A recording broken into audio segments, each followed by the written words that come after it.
Kia ora, te iwi Piki here at the Tūranga Library here in Otautahi, Christchurch. Come check out the new exhibition available right now. I tēnei wā tonu nei, kia ana whakaata mai te Kūkūwai, ngā taonga tuku iho o Ngai Tahu. Let's go meet Matakiwi.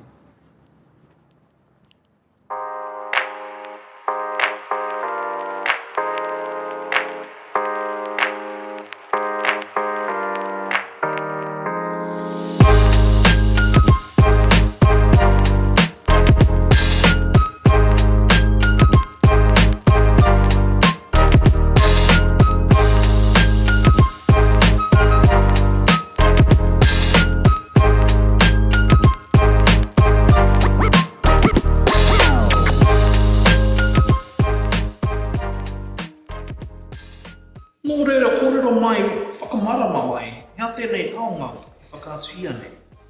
He kūpika ina ka tēnei, or kūpinga inawa, it's whiteback nets.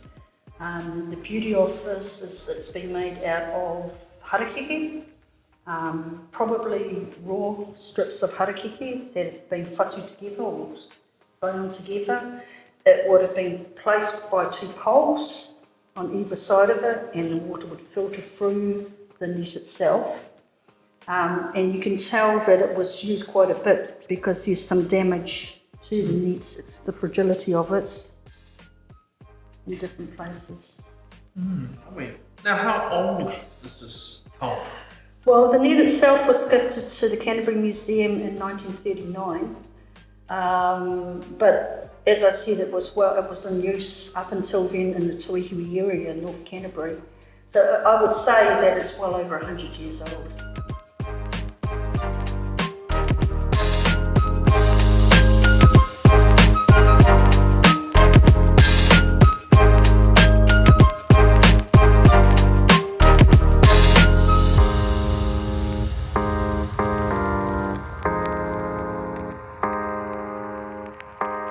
We've got some interesting items here. What's unique about them? So all of these items were used in some way for fishing. These pieces in front of you were used as sinkers. They're called mahi, and you can see the creases in the stone. That's been where they used to bind the ropes to help drop the sinker that was attached to nets or floats and fishing lines. Te rawa tēnā. Hea tēnei? So these are kārewa. They are floats that were used on the nets. They're made from, we believe, recycled boards, and they've been bound together by harakeke, just rough strips of harakeke plaited together and bound through on the floats. So they'd be tied to the top of the nets, and these ones here all come from Te Waihora, from the Te Taumatu area out by Lake Te Waihora or Ellesmere.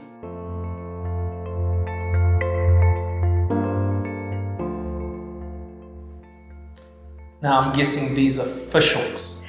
Well done. Yes, they are. They're known as matau. So the spine part of the fish hook is actually known as the matau, and the hook part of it is known as the nifa.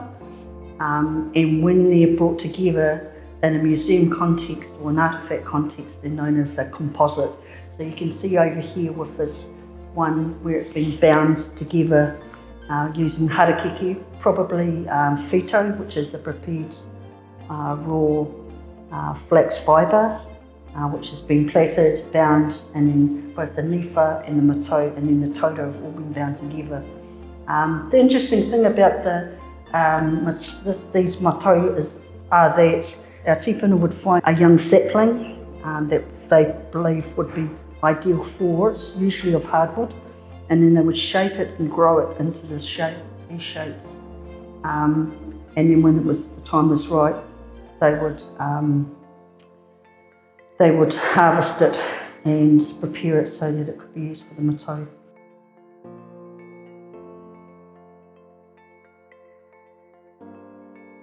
So what do we have here? Well, we have a selection of different tools or implements that we use in the gathering of mahinga kai. So down here we have what we call a mōkihi, which was a watertight vessel. Some people call it a raft.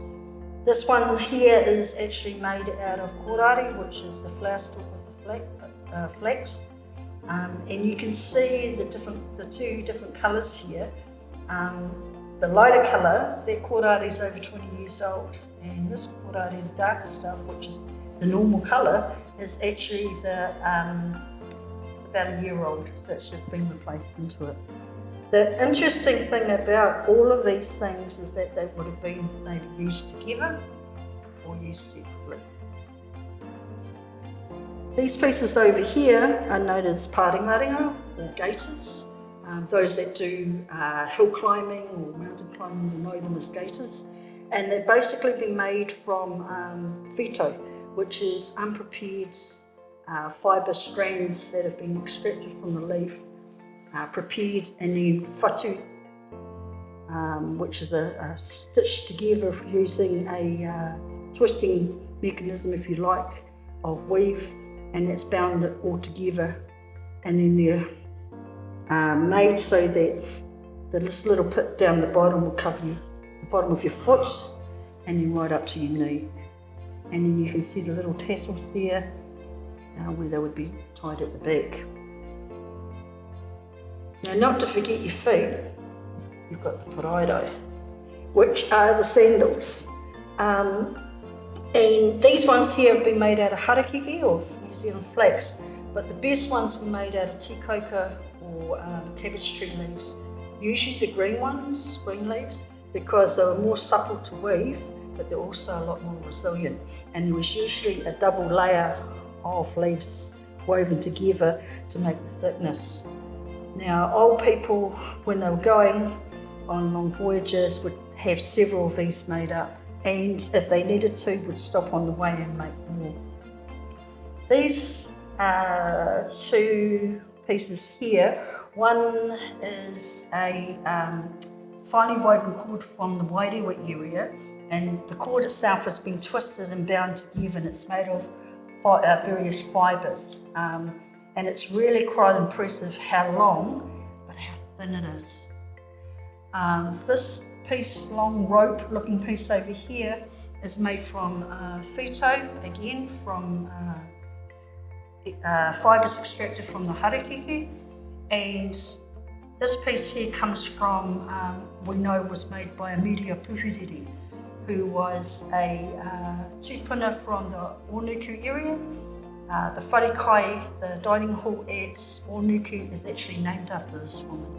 And she was known as a great leader and also a great weaver.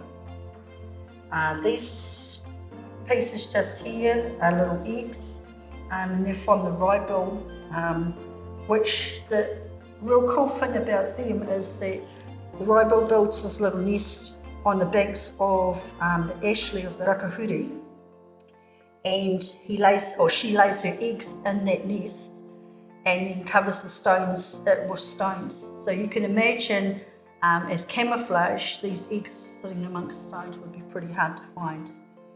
And then we have some spears here that we use for birding.